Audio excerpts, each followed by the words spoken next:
On va corriger les exercices 6, 7, 8, 9, 10, 11 de la photocopie numéro 1 sur le calcul littéral. Alors voici ici l'exercice 6. Dans cet immeuble, la hauteur h en mètres à laquelle on se trouve est donnée par la formule h égale 1 plus 2,5 fois n, où n désigne le numéro de l'étage. Calculer la hauteur à laquelle on se trouve lorsqu'on est petit a au deuxième étage, petit b au 10e étage. Donc allons-y. Petit a, donc si on est au deuxième étage, ça correspond au cas où n est égal à 2. Donc c'est pour n égale 2. On remplace dans la formule petit n par 2. Donc h est égal à 1 plus 2,5 fois 2. Ça me donne donc 1 plus 5 égale 6. Donc c'est des mètres.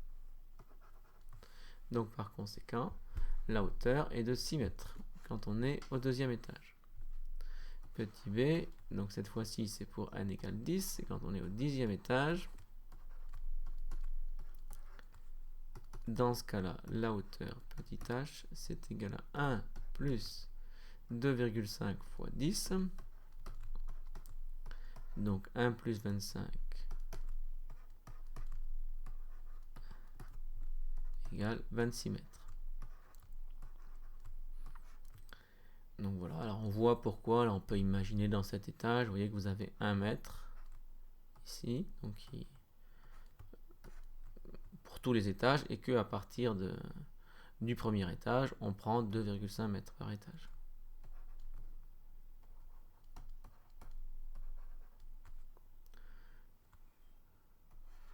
Et chaque étage, vous voyez, faisant 2,5 mètres.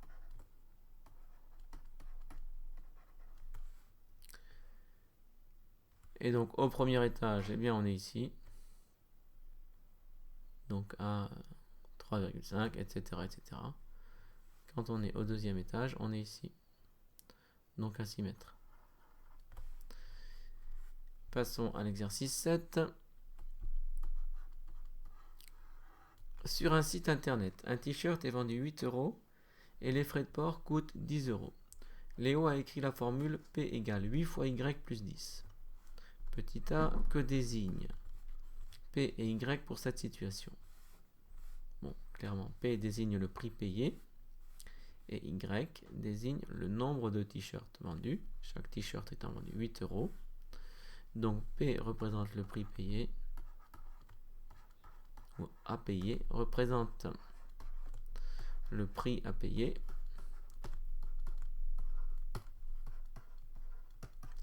et Y représente le nombre de t-shirts.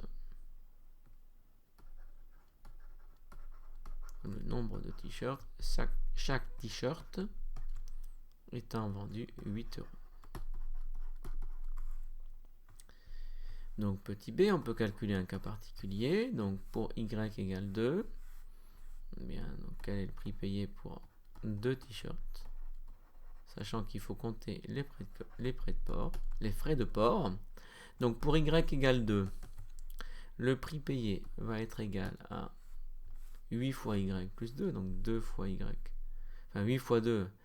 Donc 8 fois 2, parce qu'il y a 2 t-shirts, plus les 10 € de port. Ça me donne donc 16 plus 10 égale 26 €. Donc hein, c'est normal, pour 2 t-shirts, on va payer 26 €.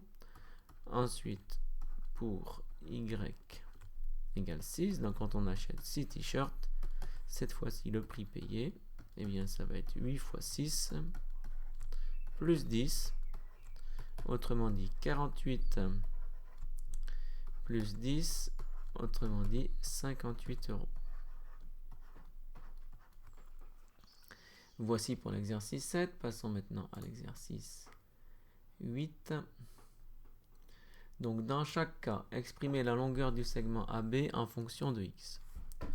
Donc on voit ici qu'on a... Je vais écrire d'abord le numéro de l'exercice. Donc dans cette situation, vous voyez que vous avez x, mais on ne sait pas combien c'est. Et il y a une partie en revanche qu'on connaît. Et on demande à chaque fois la longueur de AB.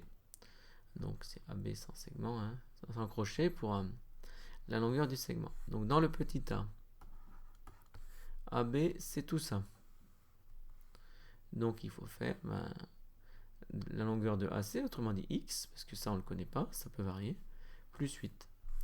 Donc AB égale x plus 8. Dans le cas du petit b, on regarde, cette fois-ci AB est ici, il peut être obtenu en faisant 13 moins 3 fois x. Donc petit b AB est égal à 13 moins 3 fois x. Alors on ne confond pas le multiplié et le x. On fait bien un x en italique pour bien le distinguer du signe multiplié. Exercice 9. Axel annonce, je dois calculer 7 fois 3 plus 5, 7 fois 4 plus 5, 7 fois 5 plus 5, etc. jusqu'à 7 fois 11 plus 5. Julie répond, au lieu d'énoncer tous ces calculs, tu aurais pu dire que tu calculais l'expression pour toutes les valeurs entières de à Indiquer comment compléter les pointillés dans la phrase de Julie. Donc l'expression. Donc quelle est l'expression que Axel calcule? Ici, sachant que vous voyez, elle fait 7 fois 3 plus 5, 7 fois 4 plus 5, 7 fois 5 plus 5. Donc manifestement, on peut dire que c'est l'expression 7 fois x plus 5. Alors j'ai choisi x comme variable, j'aurais pu prendre autre chose. Donc si je prends x, tu aurais pu dire que tu calculais l'expression 7 fois x plus 5 pour toutes les valeurs entières de x, parce qu'on a choisi ici x. Donc pour toutes les valeurs entières de x, donc de 3, 4, 5, 6, 7, 8, 9, 10, 11. Donc de 3 à 11. Effectivement, c'est ces calculs, c'est les valeurs de cette expression que Axel doit calculer. Alors passons maintenant à l'exercice. Donc 10 et 11 on a dit, voilà. Donc il reste deux exercices ici que voici. Donc exercice 10. On charge sur un camion 7 caisses et des sacs de ciment. On note x, le nombre de sacs de ciment chargés, exprimé en fonction de x. Petit a, la masse m en kilos des sacs de ciment chargés. Petit b, la masse totale grand C en kilogrammes du chargement. Alors, on regarde bien le dessin parce que le dessin comporte des informations. On voit sur le dessin que ici il y a 25 kg pour un sac de ciment. Donc un sac de ciment pèse à une masse de 25 kg. Donc sachant ça, alors oui, sur le dessin il y a 6 sacs de ciment, mais si on imagine qu'il y a x sacs de ciment, donc il pourrait y avoir d'autres sacs ici parce que on a une variable. Donc la masse m en kilogrammes, eh bien c'est 25 kg fois x, ou x fois 25, on l'écrit plutôt 25 fois x. Donc c'est la masse d'un sac multiplié par x, autrement dit par le nombre de sacs. Petit b, la masse totale, eh bien c'est la masse des sacs, 25 fois x, à laquelle il faut ajouter la masse de la caisse. La masse de la caisse, elle fait 150 kg. Donc ça fait 25 fois x plus 150. Passons au 11. Voici un programme de calcul. Choisir un nombre, ajouter 4, multiplier par 5. Calculer le nombre obtenu si l'on choisit comme nombre de départ. Petit a 5, petit b 1,2, petit c 0, petit d 3,5. Donc on y va. 1a. Donc pour x égale 5, donc on choisit un nombre, on ajoute 4, donc ça donne. Alors je vais le faire ici comme ça par exemple. Alors, il y a différentes façons de le présenter, je vais le faire comme ça. Donc je pars de 5, j'ajoute 4, 5 et 4, 9. Ensuite, on multiplie par 5, ça fait 45. Si on part de 1,2, on ajoute 4, ça fait 5,2. On multiplie par 5, eh bien on peut multiplier par 10 divisé par 2. Si on multiplie par 10, ça fait 52. 52 divisé par 2, ça fait 26. Donc on obtient 26. Petit c, on part de 0, on ajoute 4, ça fait 4. On multiplie par 5, on obtient 20. Petit d, on part de 3,5. On ajoute 4, donc 4 et 3, 7. Donc 7,5, on multiplie par 5. Alors on va la poser. 5 fois 5, 25. Je retiens 2. 5 fois 7, 35. 36, 37. Donc ça fait 37,5.